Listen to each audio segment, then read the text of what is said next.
Hello and welcome to the stream. It's Wednesday the 16th of November 2022 and we've got RowanMorse versus Morax today in the highest ranked game to take place on Forged Alliance. We're going to jump on over right now and see what's going to happen. Coming into the game, here we go. And let's fade out the music. Let's hit the play button. And let's see how this is going to get on underway. In the lower left, we have Rowan. He is playing as Aeon and looks like he's starting first land, getting a couple of P-gens and then continuing on to get some mechs. What's he going? 1, 2, 3, 4, and then back on with the P-gens and looks like potentially then an air factory. Also sending out the good luck sign. Coming up top, Morax in red. He's playing as Cybran and he's gone first land also. And then going 1, 2 P-gens also. And then 1, 2. Not getting all 4 mechs with his ACU. Looks like he's going to get 2 and then return to build at least 1 more mechs before carrying on with some more. We'll have to see how that pans out. And now zoom out, looks like he's going second air as well. Reckons he can do it off 5 P-gen. No doubt making a beeline for the Hydra with the engineer. And indeed it is. Both of them grabbing a little bit of manual reclaim on the way and then rushing the Hydro for power.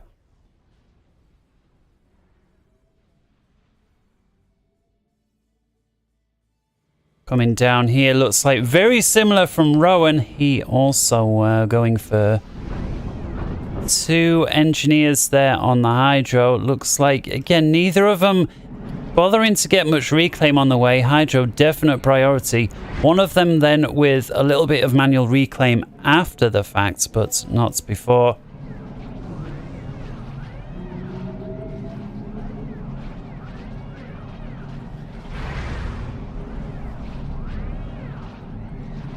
ACU continuing with the PGM. What's he doing there? How many? 1, 2. Looks like he's going to get the whole 4 before getting this air factory, which kind of surprises me in addition to the Hydro, unless he's timed it right and he knows he can't afford to build the air factory until that Hydro's on and it's going to take him that long to get it done. And look at that. He's timed it exactly right. Hydro's on just as he's finishing the final P-gen and then going for air. So he's managed to get 71 P-gens as well as the Hydro, and that puts him on 260 income already after the 2nd minute and 40 seconds. The opponent, meanwhile, Morax, was 260 at the time. He's rushing a transport, of course, also completing the Hydro here. And looks like, how's he doing for eco? Stalling, yeah, so requiring really that additional P-gen, but looks like he's paid off. He's managed to get a skyhook with 5 NGs in. Gambling everything on that skyhook. He's got no cover whatsoever, not so much as the scout. Rowan, meanwhile, rushing the scout and then a couple of inties. 3, looking like he's hoping to bag that transport ship. And I'm going to guess with his scout, he's going to realize there ain't many NGs here. There's no air. He must already be on his way somewhere. And he, of course, missed out which direction that was. You can see he took a gamble here, sending his air to the left, hoping to pick up that transport ship. Of course, can't cover it everywhere at once. And looks like the gamble went Morax's way. And looks like he's dumping all 4 NGs. I thought he had 5. Oh, it looks like he dumped 1 earlier on, or was that sent across? I didn't see, and guessing he dumped it early. And looks like he's rushing the factory. You see there, he's splitting up his engineers before he's dedicating the build to ensure he doesn't get one-shotted. And now Rowan with air domination with 3 interceptors over Morax's base. Morax managing to pull the transport ship away just in time. Gets a single interceptor out, and that's only going to go one way. 3 versus 1. He needs to get at least 1 or 2 Sky Slammers out instead, opting for a static T1 AAA. Brings another interceptor in, and again for a complete loss.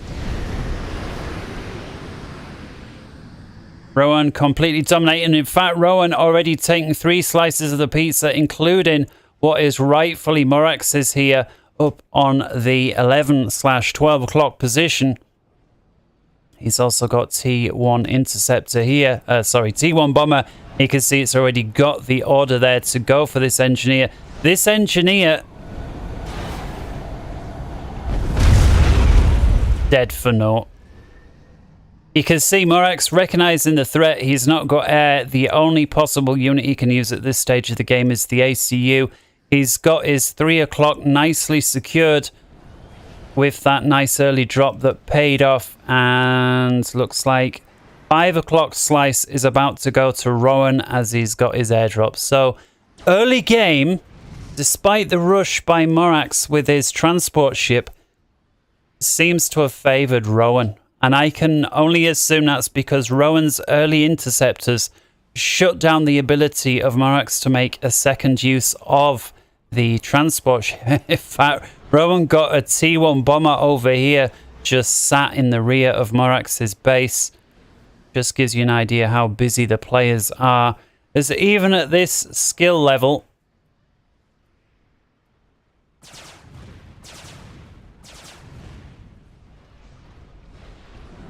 game goes so quiet when you zoom out all the way. Kind of makes you feel like there's nobody there.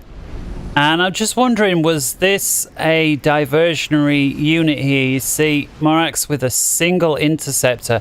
It looks like he might be able to pick off this chariot if he's lucky.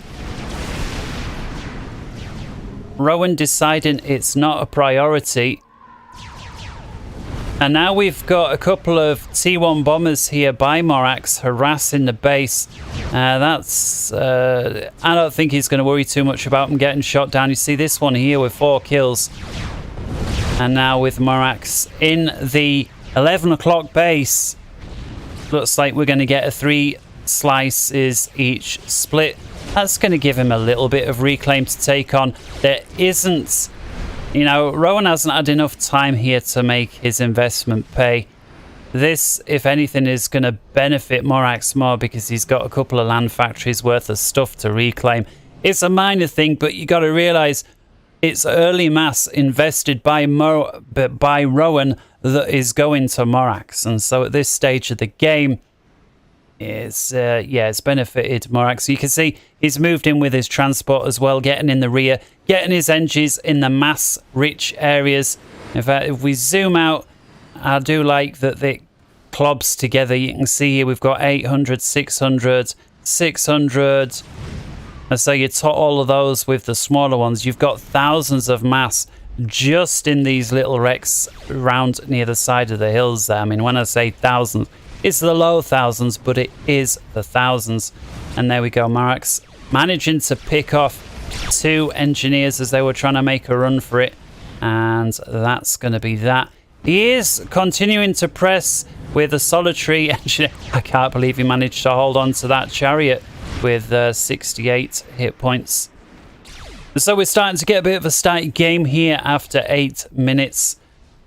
Morax just got the official stuff to finish off here, and then that island is going to be his. Let's say the official stuff. What am I talking about? I'm talking about the formalities. The official stuff, formalities. You can sort of see where I went there. Doesn't feel like there is too much going on other than those early raids and attempts. I guess both players catching a bit of breath after that one. Rowan realizing that going for 4 slices was a little ambitious. Morax recognizing the threat. He had one base secure with all those NGs and losing the other one, and ACU was the only way to go. See, I'm kind of wondering what's this about, and is it just a case of, well, if I have the mechs running for more than a few seconds, it's paid for itself? I don't know. Got to factor in APM as well.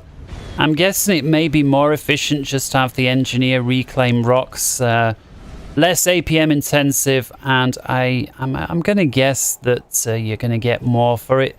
I don't know. Perhaps somebody would like to figure out, if you have an engineer reclaiming in mass-rich environments such as this, would it reclaim more mass than what is likely to come from these mechs? Again, got to assume it's not going to live very far. I mean, as soon as Morax picks that up, you can almost guarantee that T1 bomber is going to be on its way. Rowan looking like he is got a lot of T1 air there, and I'm thinking, with that domination, is he likely to continue with air? Of course, Aeon dangerous at the T2 stage with the Mercy, as well as the Swift Winds. If Aeon is already given air advantage at the T1, they can quickly translate that into T2 and continue. Of course, the T2 gunships for Aeon lethal now as well. Not that they ever weren't, but they've been given a right good buff, which frankly they needed.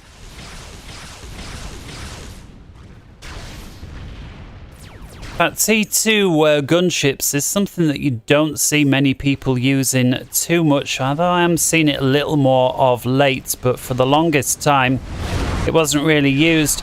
And speaking of which, there it comes, the T2 Spectre. Huge amount of damage these knock out now. Slow rate of fire, but it doesn't need to be when it's putting out that much damage. What's that? Going to be 4 shots for a kill, is it? Yeah, 4 shots for a kill. So those very deadly now. Now you can see Rowan got air domination, at least it seems like, and he's already starting to spit out these gunships. You see he's got 2 already on the island. There's another 2 coming. This could be dangerous for Morax because he could start clearing out all the mechs points here. He has got 1 banger, and I'm going to guess he's going to need more. In fact, there he is. He's recognizing the threat. He's got 2 bangers there ready, as well as T2 static flak.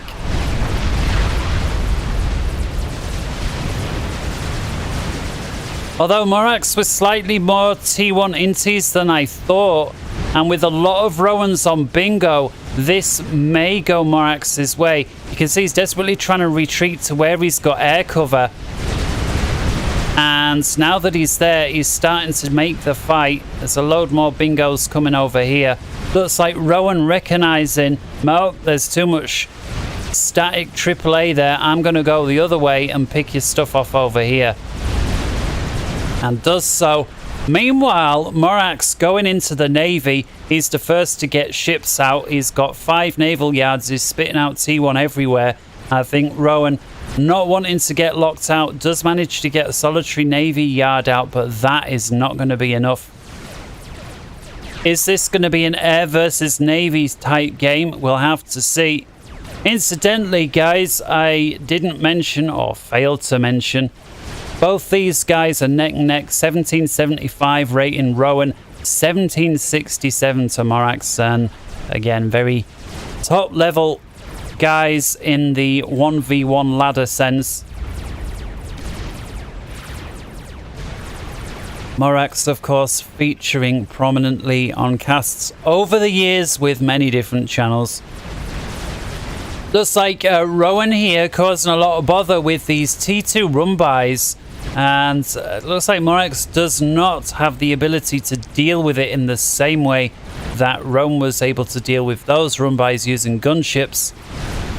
And Rowan there asserting air authority, parking his air on Morax's island. And gotta be thinking Morax has got to be concerned about this. And there you see it. He's got T2 air factories. He's trying to get a PGen online as well at Tech 2. Always difficult when it's your first one and you're behind on air and you're trying to do everything at once. But looks like Rowan is completely overwhelming him. Alpha and Bravo cannot hold. Charlie's been overrun. And that is exactly what it looks like. Morax in a right mess here. He's losing air. He's got run-bys on all of his islands. He's got to think of something. And there you can see he's starting to move in with a couple of gunships now. Question is, can he hang on to them? I'm guessing once Rowan recognises a threat, he's going to send his air in. Actually, Rowan consolidating his air lower down. The one trick up his sleeve that Morax may have, at least for now, is the naval dominance. And you can see he is tickling away at the one naval factory that Rowan has. If I was Rowan at this point, I'd be thinking, if I don't think I can finish him off quick, I need to start going Navy. You can see here what we got. T1. Oh, we've already got T2. Yeah. Now this T2 cruiser, which makes sense. He realizes he's behind on air. He's got naval domination, so that's only one thing. Cruisers.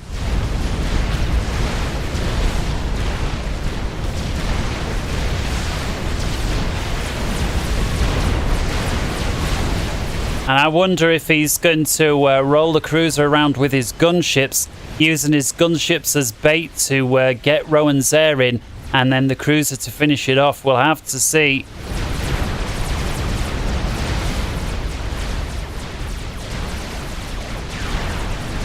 Looks like Rowan did manage to get a second ship out, but that is not going to last very long.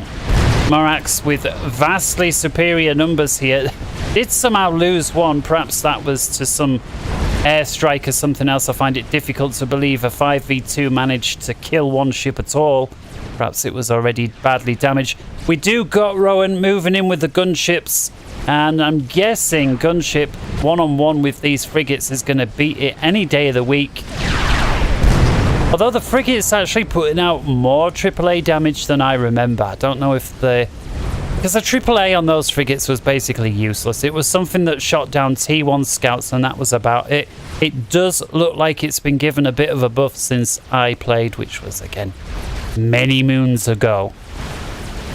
Meanwhile, Rowan making an annoyance of himself, trying to get these T2 run-bys to maximum effect. Looks like Morax has dealt with most of them. And looks like Rowan has decided to invest his APM somewhere else.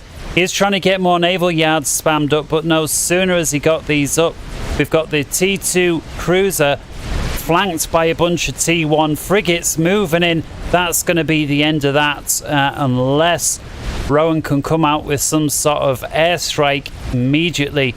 And gunships is not the way to go versus a cruiser. He is going to have to come out with some torp bombers.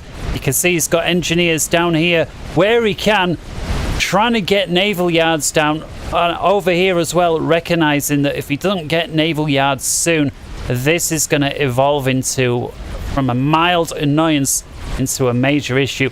He is gathering up a bunch of T2 here. Guess his APM is tied up. Would be nice to make use of this. He's got a shield and a banger. That banger's going to have at it, getting all of those gunships. That was needless. He did have the situation under control with this cruiser here, losing 3 or 4 gunships for naught. And may actually have superior numbers here, despite being assaulted by the cruiser. And yeah, causing an harassment. The last thing that you want to do on this game is have units that are expensive for the time of the game sat somewhere doing nothing, especially if they're on an enemy island and could be put to use. Granted, your APM's always going to be somewhere else. Now, APM, for those unfamiliar, are your actions per minute. You know, anybody can only click the mouse so fast, so many times per minute. And if you add on to that useful click, so not just clicking randomly, but clicking that actually does something that is beneficial to your cause, you've got even fewer of those actions available per minute. And so, always like to think, imagine if you could be a second player but play for the same commander, and the only thing that you could use was, say, 1 engineer, 1 plane and 1 light assault bot, and that was it, just those 3 units. You could make those 3 units work really well for that player because that's all you had to do. And again, so that would be akin to having loads of APM. Here we can see Morax, meanwhile, shutting down the 6 o'clock naval position of Rowan. Rowan now finally moving in with torpedo bombers, going for a one-shot on the cruiser, does manage to take it out. Loses, I think, 2 of his torpedo bombers in the process. He either went in with 5 or 6, and now they're free to split up, taking out these frigates as they wish. We've got one more cruiser over here. That's surely going to be the next priority. I'm guessing his focus is going to be to try and diminish these frigates so we can get something done down there. I'm really surprised at how much AAA damage these frigates put out. I cannot believe they're taking out these torpedo bombers as quickly as they are. These are T2 units. They're getting 1 pass. Wow, and he didn't even take anything out. They really have been given a buff. Meanwhile, on the other flank, Rowan managing to one-shot the cruiser again. At this point, it's like split the attack. You want to select all those units and shift G so every torpedo bomber goes after its own, because these flybys, they're just getting free kills. But it looks like now Rowan has reached critical mass with the torpedo bombers. I think he's able to replenish them faster than they can get shot down at long last. Meanwhile, we've got quite a battle going on down here, but still Morax going very heavy cruiser spam. He recognises he's still got naval domination. The threat is from the air, and so it's going to be cruisers all day, I think, unless and until that situation changes. Meanwhile, we've got a little run by here and here. Rowan trying to put down the damage. Morax moving in with a couple of T2 gunships as well as torpedo bombers. But yeah, what a map this was to play. I'll tell you what, back when I played, I was always trying to do something sneaky on this map. I mean, the standard of players has vastly improved over the years. Back when I used to play, I mean, granted, I put in a lot of time, as did people back then that played a lot, but the pace of the game seems much quicker these days. The intel, the use of scouts, drops, it's just a lot more fluid than I remember. I think in part that's down to the amount of mods that are available today, and so players not having to spend quite as much time ecoing. There's more utilities for shortcuts and so on, and I think that enables players to squeeze out a few APM that would otherwise be locked up on extra mouse clicks. But back to the game at hand. Looks like Morax getting ASF. And so after Rowan's air domination, looks like Morax quietly building up in the rear with the gear. Gets his ASF out and manages to assert domination. Rowan there asking how many T3 mechs. And Morax saying 0. Morax then replying that Aeon's OP.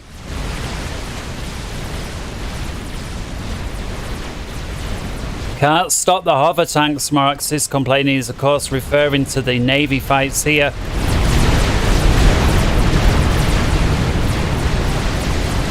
Is Aeon OP? Well, I always felt that they were the weaker of the 4 unless you knew how to play them right. And if you knew how to play them right, they went from the weakest to the strongest. And generally, you always saw the top players, or more often than not, going Aeon for that reason, I think. Certainly not the faction that anybody should be thinking about using if it's if you know you're new to this game. Amount of micro at all the stages. And yeah, Morax, after being behind on air for ages, slipping ahead now on the 23rd minute. Looks like he's got naval domination. Still 3 islands apiece though, and with the one exception here, Rowan actually, and just as I say it, the mechs gets taken back by Morax. Now, one of the things that could be really annoying on this game, especially when players aren't quite this level, is have a bunch of engineers, you know, you're reclaiming here. Once you've got them, you send them all on attack moves across, and they just march across, eating everything in their path. And unless the other guy has got defenses all the way up, these engineers are just going to go across and eat stuff, and it's quite APM intensive to deal with, especially if you send air in. And here we see the first destroyer out by Morax. First one that I've been aware of, recognizing that he can't just go cruiser all day. If Rowan's going to send T2 floating tanks in, he needs to intersperse some of those cruisers and his frigates with something that's got a bit more oomph. Of course, destroyers very vulnerable to the air. We have got a bit of an air engage there, and looks like Rowan deciding, nah, I've not quite got enough. Let's have a quick count actually. Rowan AC at ASF there has got 14, and Morax has got 17, in addition to mostly T1, although most of that is out of fuel. And so I think one good or bad air engage from either player, and they're going to win air with that. May depend somewhat where the air engage takes place. Is it over any cruisers? And who can reinforce the quickest, who gets the tightest turns. Very much like real life actually, and do a lot of air combat on the simulators, and it is all about the turn. You know, if you end up in a dogfight, it is all about who can get around that turn the quickest, and with that comes flying at optimum speed and pulling optimum G-force and all the rest of it. Go too fast, too slow, too many G's, not enough G's, and all of that depends on what plane, how heavy the plane is, you know, how much fuel, what weapons it's carrying, and so on. It's not just a case of pulling on the stick for like your life and hoping that's all there is to it. Maybe it is if you're beginner level, but after that you'll get wiped the floor with if that's your move. And of course in Supreme Commander you're not able to pull on the stick, but you are able to micro the turns.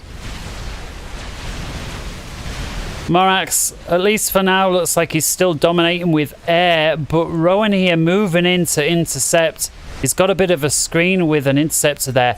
A very nice placed Myrmidon. Rowan commenting that he's got T1 mechs in his base, which he does. Shielded T1 mechs. I wonder what that's all about. Meanwhile, he's got T2 mechs that are not shielded. That is somewhat bizarre. Nice place Myrmidon there, racking up 2 kills. And those are not just junk. That was to ASF. That's going to dissuade Rowan from just wandering over there with his air, because every time he does, he's almost guaranteed to lose an aircraft or more.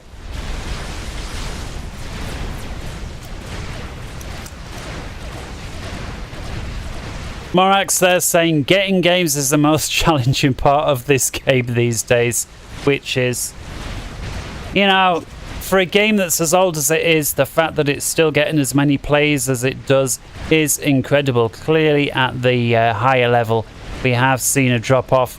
Gone are the days when we had Lujon,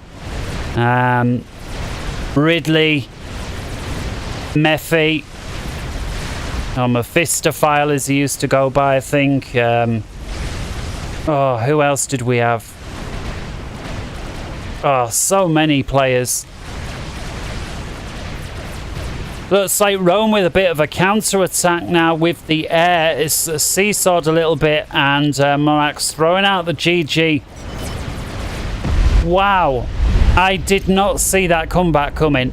Looks like Morax, although behind on air, caught up. He had Navy completely dominated. And looks like those floaty Aeon tanks managing to clink back for Rowan. Alright, I'm deciding, do you know what? We're going to throw in a bonus episode here, and although it's not going to be named, I'm not going to title it, you know, so it'd be a waste of time me to type it in.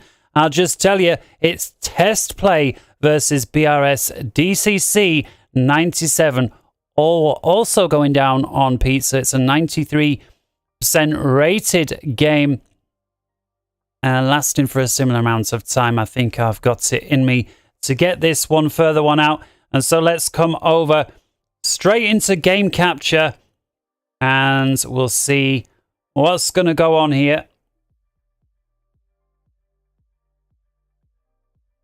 And I'm not seeing my Audio. Yeah, I've been trying to tinker with my audio settings, and it has been a disaster. It sort of works for some games and then not others.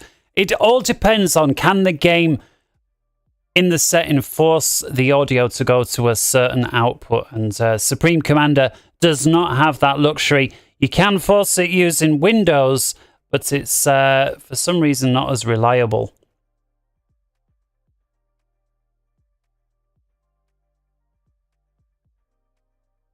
Let's have a quick look what else I can do real quick.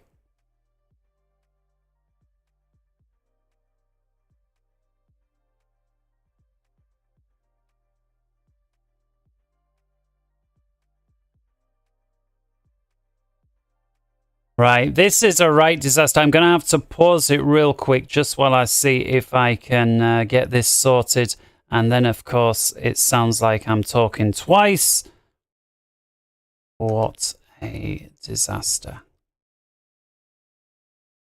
Excuse me 1 second. This is terrible. It's all about games with brains, and there's a retard running the channel.